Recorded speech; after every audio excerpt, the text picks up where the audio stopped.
Good afternoon. Welcome to the first year academic experience panel. My name is Catherine Stegeman. I'm a Senior Associate Dean of Admission here at Bowdoin. I'm so thrilled to have so many of you here with us this afternoon. Just a quick note on how this will work. The panel is going to introduce themselves. We'll get started with I'll prompt them with a question or two while you all think of excellent questions for them. There are two microphones here in the front. If you wouldn't mind using the microphones for your question. I know this isn't a large space per se, but for those of us who might need the extra volume, if you could please use the microphones at the front to ask your questions when we get to the Q&A portion of our program, that would be really helpful. After this program in this room is another panel on the other end of the sort of Bowdoin experience, which is outcomes. So we're here to talk about the first year experience, and at 2 o'clock, again, in this space will be the outcomes panel. And for you students in the room, there will also be a student to student, so sorry parents, you're not invited, a student to student panel in the Rue Center, okay? We're gonna go ahead and get started. If you need to leave at any time, please feel free. There are restrooms on this level as well as a water fountain if you need water.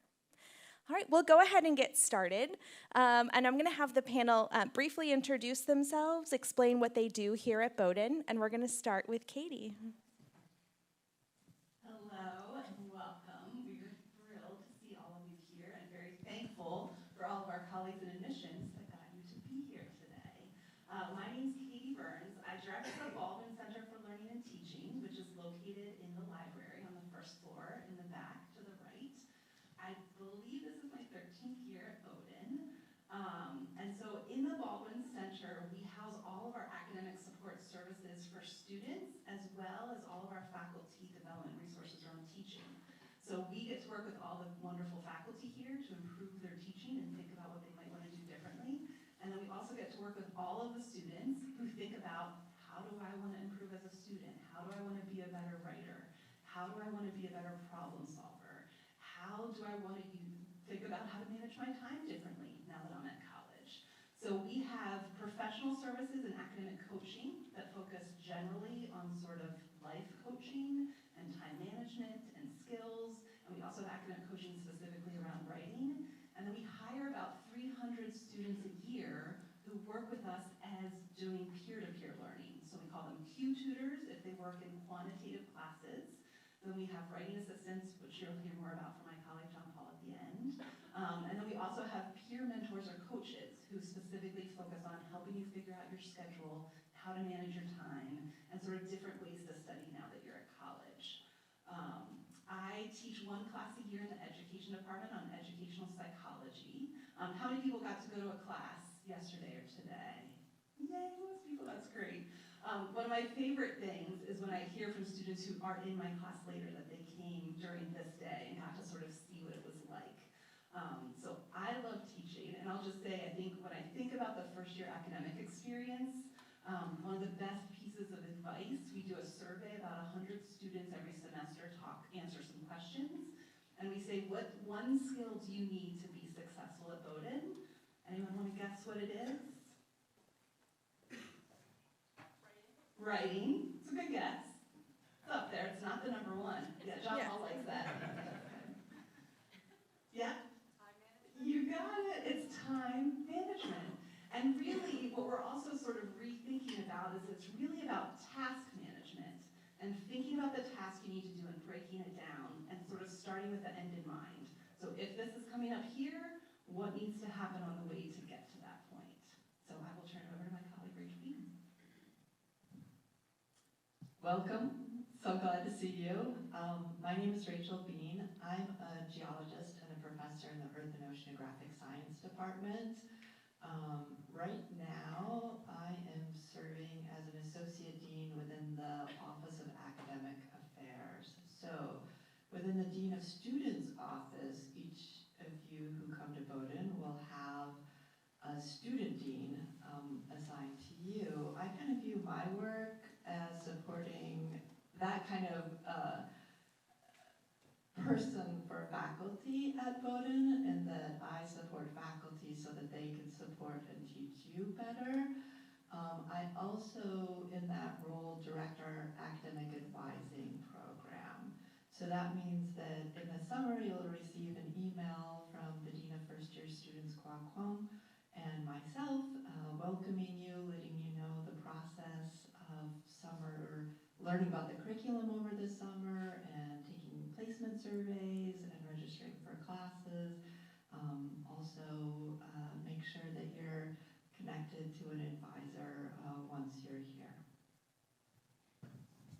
Hello, welcome. My name is Brian Purnell. I am a professor in the Africana Studies Department and the History Department. So I teach courses. I teach 4 courses every year, which is the standard for most Bowdoin professors, but we also do independent studies with students. We direct honors projects when students are in their senior year. So I teach 4 courses, but I'm always working with students in other research and learning capacities. I teach a first-year writing seminar. I've taught it almost every fall since I've been here, so the fall coming up, I think it'll be my 15th or 14th time. I really enjoy teaching that class, and I'm also, I should say, I guess, I'm a researcher and I'm a writer. Almost all the Bowdoin professors, I want to say all, but we all have active research agendas in our fields. So we are always working on our scholarship. And one of the treats of teaching here is that we can bring students into that work when they show an interest and a desire. I teach courses generally on cities and civil rights. Those are the 2 areas of my expertise, and those are the 2 areas of teaching. In the fall, I have a course that I really enjoy. It's United States history from 1945 to the present. So the name of it is U.S. since World War II, Truman to Trump. It's one of my favorite classes to teach, and congratulations to the students. Nice job to the parents and the loved ones. Everyone's here as a winner, and I look forward to getting to know you more. Welcome. Good afternoon, everyone. How's everyone doing? Good. This is, I know, a little like drinking through a fire hose, and I have a first year in college right now, and he's my 3rd one, so I've been through 3 of these, as well as some graduate school types of things. I'm John Paul Canwit. I direct the writing program here at Bowdoin, and as such, I'm in charge of the first year writing seminar, as well as our writing tutors. And I'm going to look down now because I have some notes. Otherwise, I'll blabber on, and I don't want to take up too much of your time. As you've probably heard, every Bowdoin student takes one of about 32 first-year writing seminars. And they range on such topics as generative AI, experimental music, Japanese animation, and the Supreme Court, which is very important these days, I hear. These classes are limited to 16 students and are designed to help new students learn the critical thinking, analytical reading, discussion, research, and communication skills they need to succeed in college. The small class environment facilitates the learning of these skills through close interaction with the professor and with peers in the course. As you heard from Professor Purnell, professors love to teach these courses. They really do. They're very excited to do these. And students often say that first-year writing seminars are among their most meaningful experiences. Recent students have remarked that the first-year writing seminar is, quote, a chance to explore, a way to know a subject really well, and an excellent introduction to how to write at Bowdoin. As Bowdoin students engage with the first-year writing seminar and with other writing courses across the disciplines, they have the support of our professional staff and peer writing tutors within the Baldwin Center, as Katie already talked about a little bit. Our peer tutors, who are trained in a semester-long course and who are themselves veterans of the first-year writing seminar, work with students at any stage of the writing process, from brainstorming to I don't understand what the heck this assignment is about, to final revisions. I get to meet with our new writing assistant trainees at 2:20 this afternoon, and they're one of my absolute favorite groups. So please come visit them if you have a chance. Our hope is that Bowdoin students learn what experienced writers know. Successful students get feedback from their peers and from others to work on their communication skills. Thank you, and I hope you enjoy your time at Bowdoin.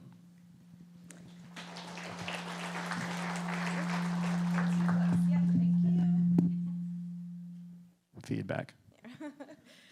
If you're standing in the back and you'd like to come sit, please, there is front row space. You're welcome to come down. I want everyone to be comfortable, so please come on in, make yourselves at home. You're also welcome to stand if that's your preference, but wanted to invite you down. I just want to start out with a question for our panel. There was a question this morning with the president and Claudia about signing up for classes. So maybe a two-pronged question. How does signing up for classes work as a first-year student, and how do they receive advising on what to sign up for?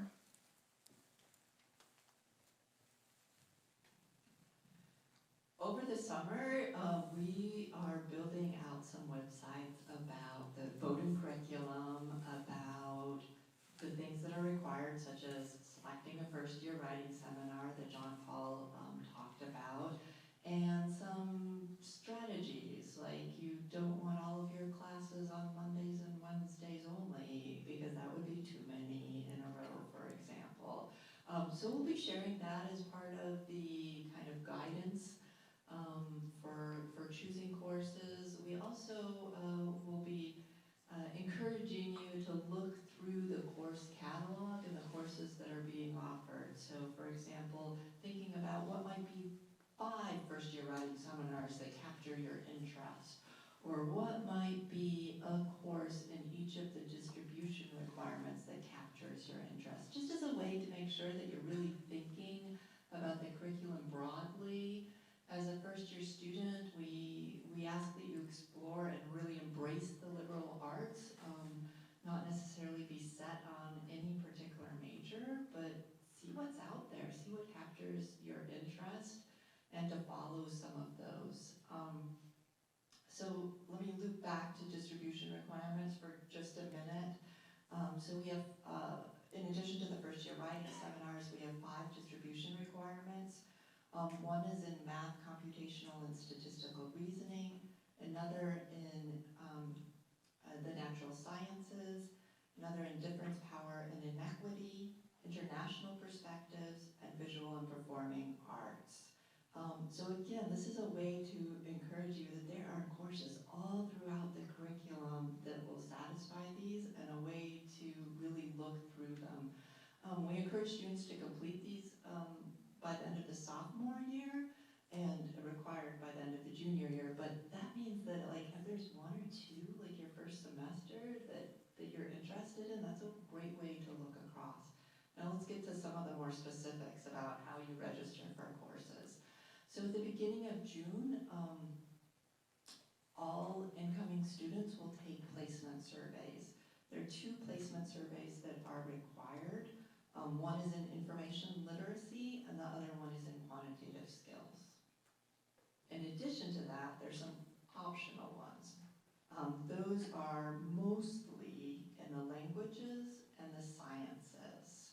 And we encourage students to take any placement survey that they have any background in for that, because you don't know what you might want to take as a junior or something, and really wishing you had that placement survey. So what are placement surveys? They're everything from the quantitative skills, ask some specific questions, some problems for you to solve, to some of the language ones are like, hey, what did you learn in your last year taking a language? And, you know, tell us a little bit about your experience. And so they really vary in terms of that. And they're all about getting you into the best class that fits for you at this time. So you are all amazing. You're here, and it's not about that. It's about getting you into the right class for the right moment at that. So with that information from the faculty, the department responses to, they'll suggest like, oh, if you want to continue in Italian, we really suggest that you start with this class, for example. So you'll have that information. And then on August 7th, we'll start online registration using the same online process that our students are just in the midst of doing right now, in fact. And that will allow you to sign up for courses. So something that I mentioned previously was like, have in mind 5 first-year seminars that you want to do. So you will only be taking one. But the idea is that, like, hey, maybe one of them failed or one of them didn't fit with this other course that you want. Then you have right there, like, some ideas to continue on from there. So students typically take 4 classes a semester, and we sort of have a system where one class is 1 credit. So it's a pretty simple idea. A lot of classes or sciences may have labs that are extra. It still just falls under that 1 credit, so you register for them together. And the one piece of advice as you think about classes for your first semester of college is pick the classes you're most interested in. So when I was a first year, I was like, you know what, I'm gonna get math and science out of the way, right? I'm more of a humanities person. And luckily I had a good advisor who was like, no, you're not going to do that because you will not like your first semester, right? You don't have to challenge yourself to get through something. Like, pick 4 classes that you are so excited to take because so much will be transitioning and happening at that time. So that is sort of the one piece of advice. And when you do your registration, if you don't get into a class, that's all right. Put another one in. And then what will happen is there will be a drop add period in those first 2 weeks of the semester. So as you actually go to your 4 classes and you have all your syllabi, then with your advisor, you'll say, does this look like a reasonable schedule? Oh, maybe not. Maybe you want to trade something for something else, and you can do that. So when you pick your 4 classes and what you get in, that you can adjust. And I think some students don't want to change, but once you get more information, you may make a more informed decision about what you want to do, and that's totally fine. Thank you. I think one of the messages from this morning also was students, check your emails. Check your emails, check your emails. This will all start the 2nd week of May. So it's really important that you are not checked out of the work that's still expected for enrollment here at Bowdoin, if you decide, and we hope you do, to join us. Are there questions yet from the audience? If so, please go ahead and line up at the microphones. If not, I can ask more. I have more questions for our panel. Anybody? We're in a post-lunch, sort of quieter. Okay, great. Professor Purnell, can you talk a little bit about how students go about choosing a major here? One of the questions that I often get as an admissions person is either I know exactly what I want to do, and I'm coming to Bowdoin to do it, or I have no idea what I want to do. And how do you sort of talk to students about maybe either one of those sort of feelings coming into the academic program here? That's a really good question. Let me try to answer it succinctly. So all Bowdoin students are paired with a pre-major advisor, and that person has nothing to do really with your expressed interests. I mean, sometimes they might try to pair you up with someone. I actually don't know how they do it, but all of us serve as pre-major advisors. And the point of that, and we are with you for 2 years. So I have 4 or 5 first-year students for 2 years, and a lot of my students have no interest in majoring in history or Africana studies, and that's fine. That's not, my job is not to advise them in my area of expertise. My job is to listen to them and to help them chart the best course where they can be healthy, happy, and successful during their first 2 years. So I would say students choose a major in as many different ways as there are students. I think that there's probably 3 main ways that students find themselves in a major, or a major and a minor, or what have you. Some people come and they know exactly what they want, and they pursue that, and it works out. And they take those courses, and they march along, and they are happy, healthy, and successful. So that's way number one. Way number two, some people come in and they know what they want and they pursue those courses and it does not go how they thought it would. They're not happy, they're frustrated, it's not what they thought it would be, they're not getting out of it what they're putting in. There's all kinds of ways that a preconceived notion of a major or a career doesn't necessarily match up. And those students are also okay. They benefit from soul-searching, conversing, exploring the curriculum, talking to their pre-major advisor, going to events, talking to students, and they find a home, and they land in a home, and they do really well, and they're excited, and they graduate, and they go on to have good lives. I think, and then there's the third way. There's the person who has no idea, and they come in and they talk to their friends and their peers and their roommates, and everybody else knows exactly what they're doing. But this person has no idea, and they have a hard adjustment because they think they're alone. And when I tell them they're not alone, they don't believe me. Because that is a category. There is the category of the Bowdoin student who does not know what they want to do. And the first semester, the first year, the first 3 semesters, it's a time to explore. But like those other two, they find their way, they land in a home, and they thrive. So I would imagine that you are one of those types of 3 students. And the pre-major advisor, or at least the way that I do it, is an opportunity to listen to you. What do you desire? What are your goals? What excites you?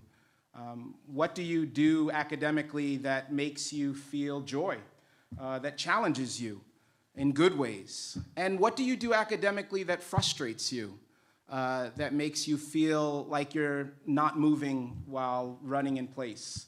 I think that the pre-major advisor relationship is really a time to help the student to find out what will excite their minds and their consciousness into charting a path while they're here and then beyond. So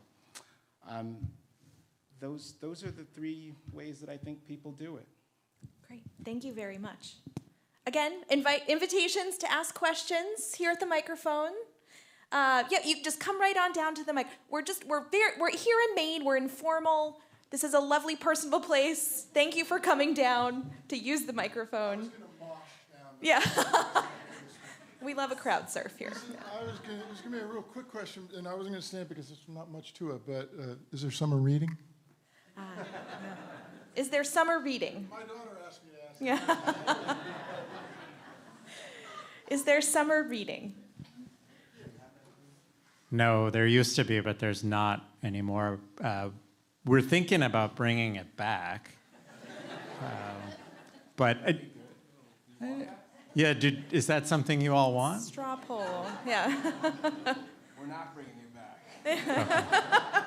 Okay. One of the things I guess we'd be working against, is, especially if you were in AP programs, AP English, both of them, Lit and the AP English and Comp, I guess it depends on the teacher, but they tend to have the summer reading program, and they tend to in honors English. So I guess one of the things I'd worry about is that by the time people got to college, they'd say, oh, I've done this before. I don't want to do it ever again.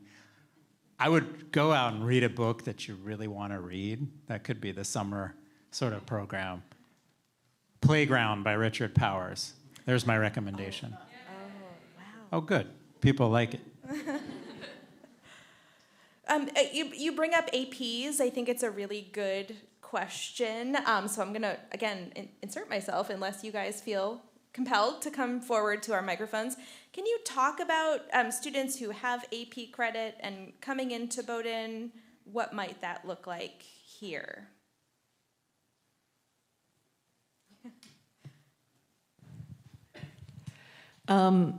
If you have AP credit and you want it to be used to either help place you in the right starting class, or you want to receive a Bowdoin credit for it, then you should send those scores right over to Bowdoin College through the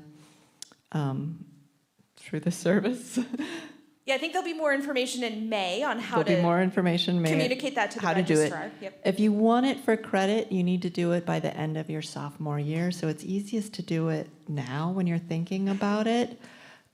There's information on the registrar's page in terms of you can get a maximum of 4 credits. Not all departments offer credits for AP exams. Some use them for placements. Others don't use them for placements. So it's really department by department. So you'll want to look at that page and think about it. And it's also just fine not to have any AP credits or to have taken AP tests and not to submit them. Like, that's okay too. You will still move forward with your Bowdoin courses and semesters and all of that. Okay. Sorry, I had a quick question that kind of pertains to that. Could we use class credits from other colleges and universities that we've attended over the summer and transfer that to Bowdoin to get credit for our major?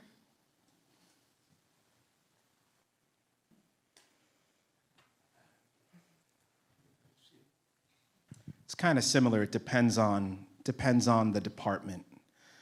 And also, I believe the registrar may have a cap on how many credits taken not at Bowdoin will count for the 32 credits towards your degree. So there's a certain number that you can do. For example, a lot of students here study away in their junior year, and they take different collections of classes. They usually add up to 4 credits, and those are 4 credits that a student takes away that are part of their general credits towards graduation. So there certainly is a cap on how many you can take.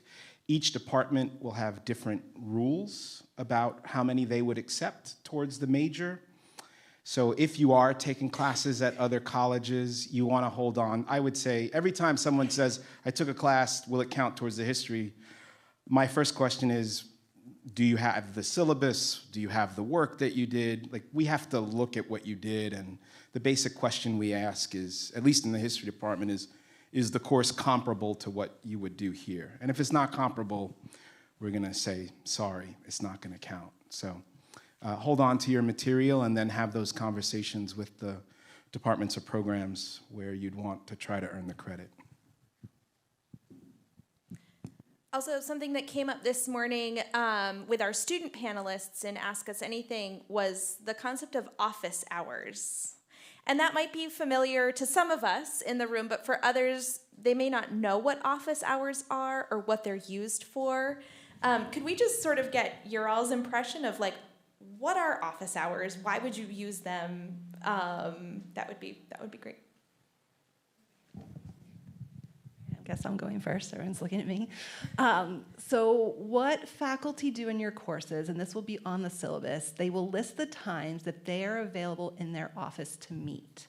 Some classes will encourage students to come in groups, and you're sort of working on assignments for that class together with the professor. So it's sort of extra time to meet with them. For other classes, it can be sort of more of a one-on-one conversation.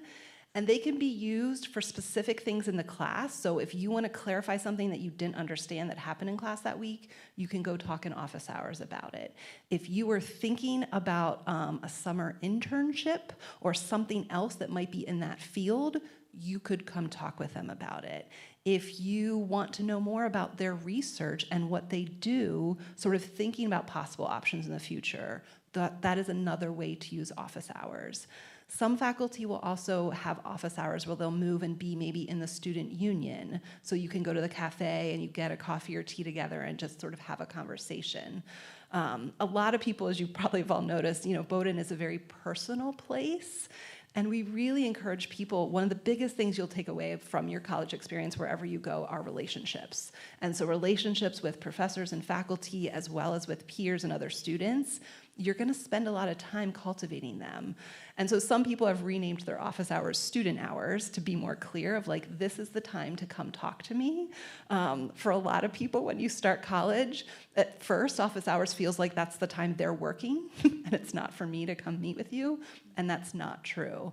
And so faculty have office hours every week that they're available, and they want to meet with students. And I also encourage students, especially in your first year, if it feels really weird to go just talk to a professor by yourself, have someone go with you. Take someone from your class, and both of you go and have a conversation about the class. It's a nice, gentle way. When I taught a big intro education class, I would make everyone come in the first 2 weeks, because once you've been in the office, you know where it is, you have that conversation, you're much more likely to go back. So some of you may have people who do that, who require it early on.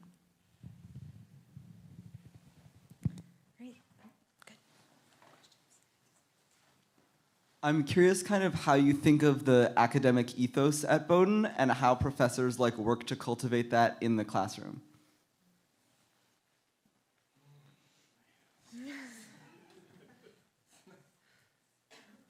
It's not an easy one. You know, if this was a class, I would ask back, what do you mean by academic ethos? But that's not fair to do to you.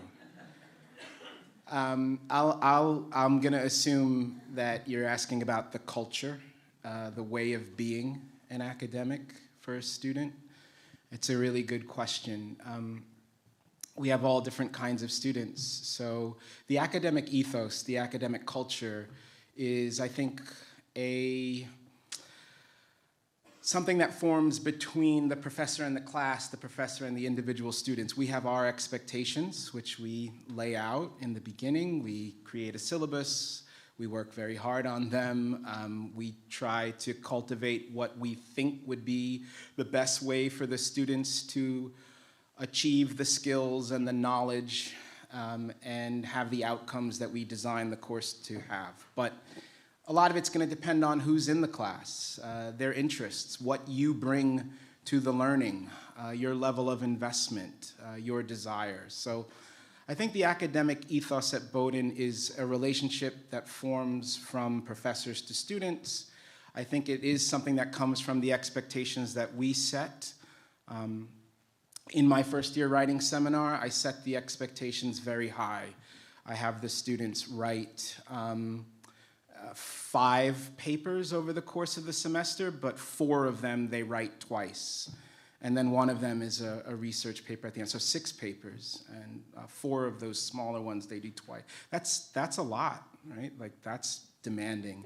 And I'm very upfront about it, and one of my goals in the first year writing seminar is it doesn't matter to me whether you major in biology or math or history or English. I really want you to leave my first year writing seminar confident as a writer and as a thinker. And so whatever class you go into at Bowdoin, you will be confident and at ease in doing your work. So I think the academic ethos comes also from a transparency about what we expect. But then too, I don't want to make it seem like it's all one directional. The students shape the culture in the class as well. So that was a really good question. That was hard. I hope I answered that in what you were hoping to learn from that question. Yes, thank you. Yeah.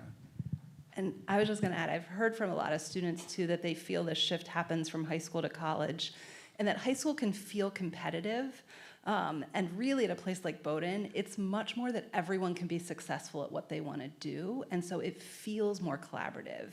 And you have this idea that everyone can take the path that they need to take here. And some people are finding that path, as Pernell said, and some people know what it is, but it feels much more collaborative. And I think the use of time is very different in college, right? So you're not in class all day, every day. So classes are often either Monday, Wednesday, or Wednesday, Friday, or Tuesday, Thursday, or some are Monday, Wednesday, Friday, and you have 4 of them total, right? So you're in class 12 hours a week, and that's it. So you have all this other time. And so I think it also, you start to see how you want to use your time. What does that look like outside of just going to class? But that's one of the things. And then I think, you know, a lot of students got to Bowdoin because they were very perfectionistic in their work, right? It helped you to get here.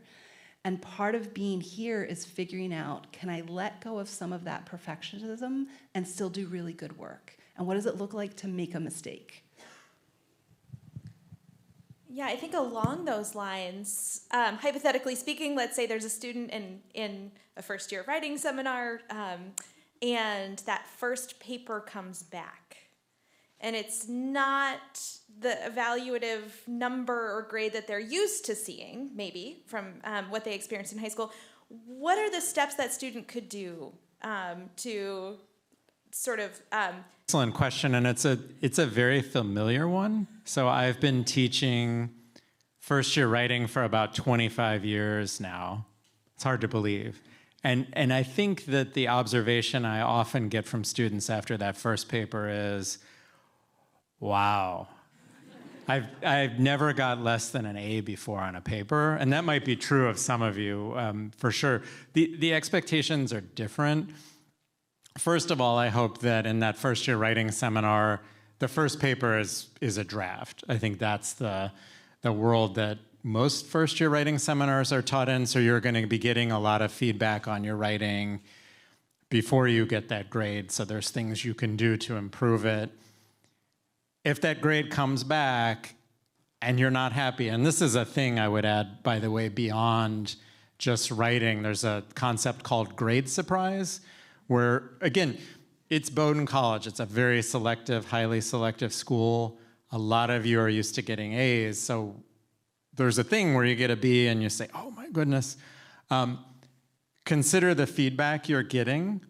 We do have writing assistants, writing tutors in the Baldwin Center who can help you. We have professional staff like myself and Lisa Flanagan in the Baldwin Center who can talk you through that. And I think talking through the feedback, I don't want to neglect going to the office hours, the student hours, and talking to your professor. After reading the feedback and waiting a little bit, I finally came up with a rule that which I don't really do anymore, but back in the day when I'd hand papers back with grades on them, I told students, I really want to talk to you. I don't want to talk to you now after class.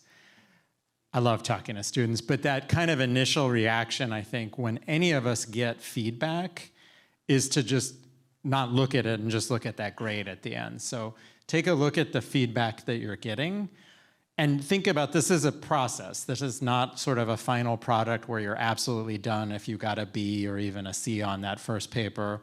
Look at the feedback, talk to the professor, talk to your peers, get help from writing tutors and professional staff.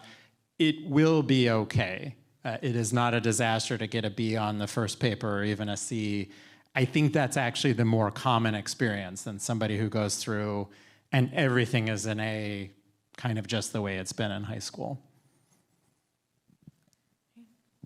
Other questions? Great, I'm on a roll, so I'm just gonna keep going. Katie, I wanna kind of come back to sort of your opening comments about balance, task management, and I heard you talk about the number of hours that students are in class per week. What are some of the other expectations for students outside of their class time that balance needs to come into play? Yeah, so it is funny because in some ways it's a very stereotypical American thing that you should think about classes being a 40-hour work week.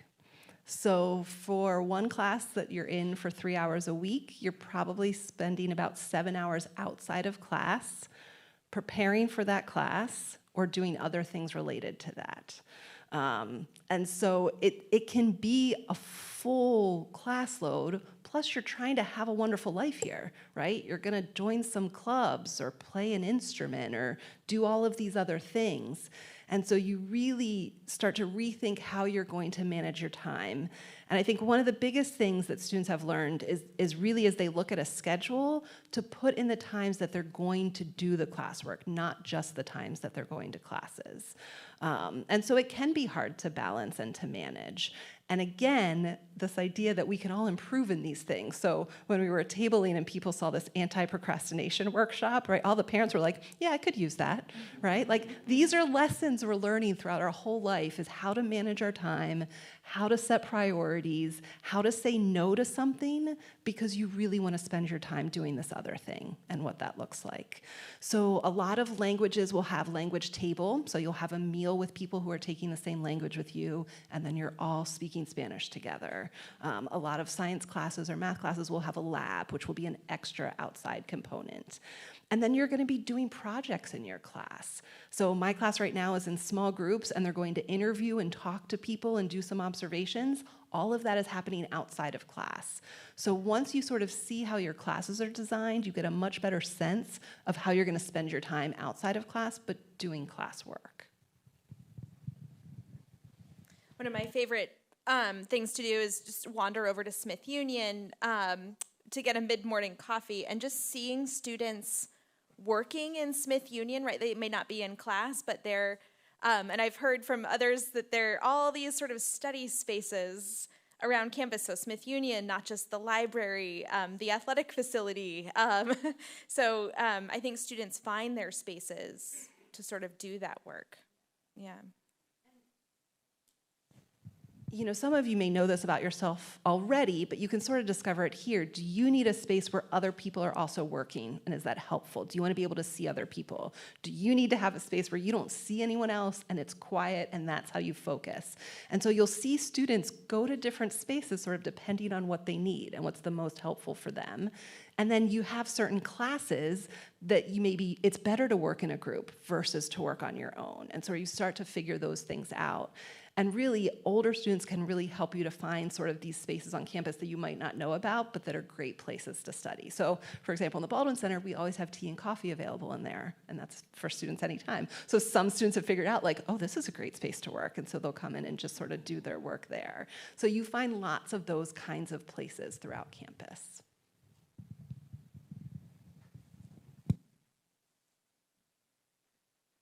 Hi, thank you for this.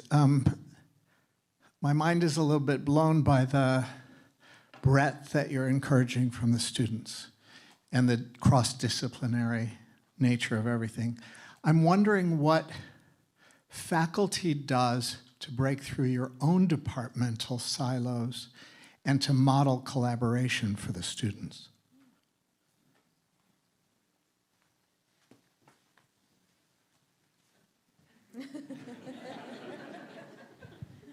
Some of the things we do is be on panels with each other and then hear each other's responses. And there are all kinds of other opportunities that we have through meetings or other things to like get to know other faculty. And we all have the centering experience that we all teach Bowdoin students. Like Professor Purnell's research and my research are very different, but we can talk about teaching students. And that can be a commonality. But beyond that, we have seminars for faculty and staff, by faculty and staff, and through that we learn about each other's scholarship, and we find ways to connect. So I use minerals to interpret how volcanoes erupt. But I can use the same instruments to analyze materials from the Arctic Museum and figure out if meteorites were used to make tools, or analyze the pigments in pieces at the Art Museum. And I've done both of those things and others. So I've had collaborations across departments through some connection. And I think that many of us find that and enjoy that, because we have chosen to teach at a liberal arts college where we get to and are encouraged to talk across disciplines. I would only add, in my classes, I try to invite some of my colleagues from other areas of the college to come and participate in a class. And my colleagues have done that with me. So my colleague in the government, the political science department, just last week invited me to his class on urban politics. And so I participated in the class meets once a week, so it was 3 hours. So I was with these political science students for 3 hours talking about New York City politics as a historian of New York City in the 20th century. And I do the same. I will invite my colleagues in the theater and dance department or the music department or political science or what have you to come and give a lecture, discuss a reading. And so I think that's a way that the students see both how much breadth there is here in terms of learning, and then they get to see us, me and the other professor, talk about the ideas, debate the ideas. And the last thing I would say is, personally, in my own curriculum, I have some rules. I will always assign something that I've never read, usually outside of my discipline, because I want to experience it with my students. And I'll be very upfront. I'll say, this is my first time reading this or watching this, so we're going to do it together. That's always fun. And I'll be honest, too, I always try to assign something. Because I'm a historian, you can have all different kinds of approaches to history. I will always assign something that is not the way I think about it, I'll put it that way. Maybe the author has a different political opinion than I do, or maybe the author uses research methods that are very different from mine. I will always assign something that is outside of my comfort zone or what I do professionally, because that's the only way that I can continue to learn. And then also, too, I have to assume that my students don't think the way that I do. And so I really want to try to teach courses that touch upon as many different individual ways of thinking as possible. I think we have only 3 minutes left. Any last minute questions before I have one for the panel? Okay. Yep, there's a microphone right here. Yep. So what steps do you take to foster debate in your classroom? Do you feel like that has a strong place in your classroom? And how do you foster the right sort of debate so the students are remaining civil and that the debate is like structured in the way that you want it?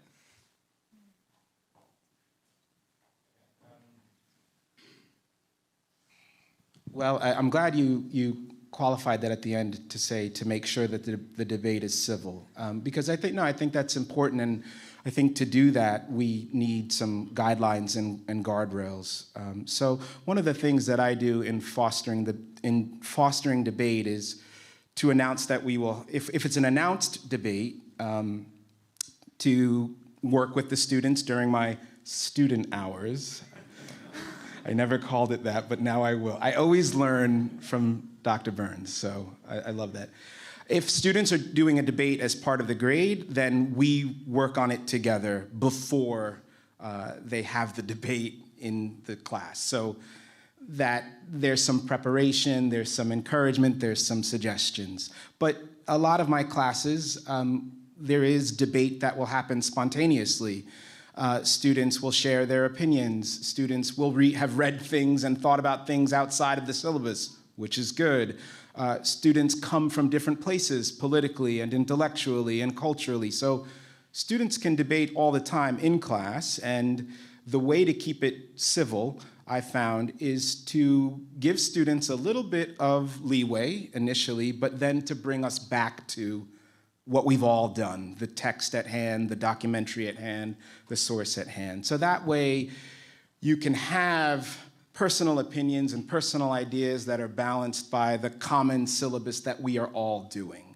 So as much as possible in creating a common conversation where we can then disagree and differ and debate is the way to give everyone a chance to speak where they're coming from and to learn from what we're doing in the class.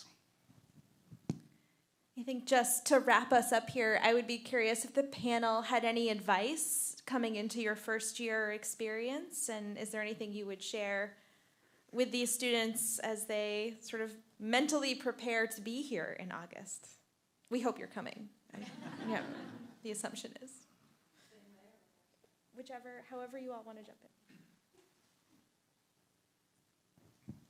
I think this repeats something that's already been said, but I would just like to echo, don't worry about being a perfectionist. This is the time to learn.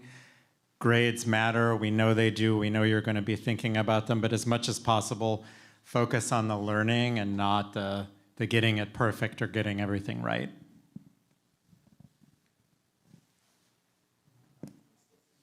Yeah. there's no right 4 classes to take your first semester.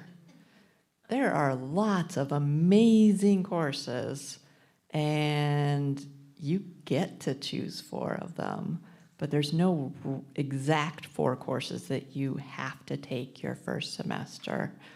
And you have a number of other semesters ahead of you to take other courses. And so each semester, you choose different classes. There are no classes at Bowdoin. I'm just like hesitating and second guessing myself. No classes at Bowdoin that are mandated 2 semesters long. There's some classes you'll take your first semester, and if you like it, you can continue on your second semester, for example.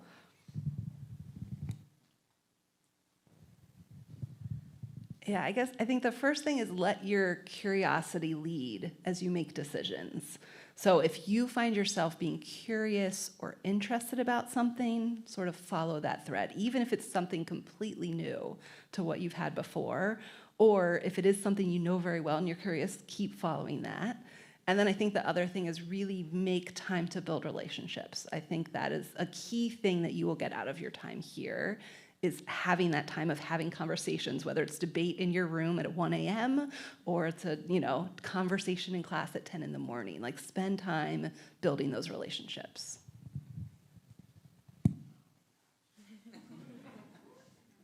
Everyone said such good things. Call your parent. No, I don't.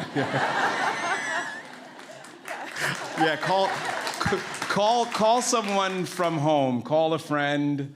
Stay in touch with people. I have a first-year student right now, and she never calls us. And so, yeah, call someone once a week. And check your email. Check your email. Please join me in thanking our panelists.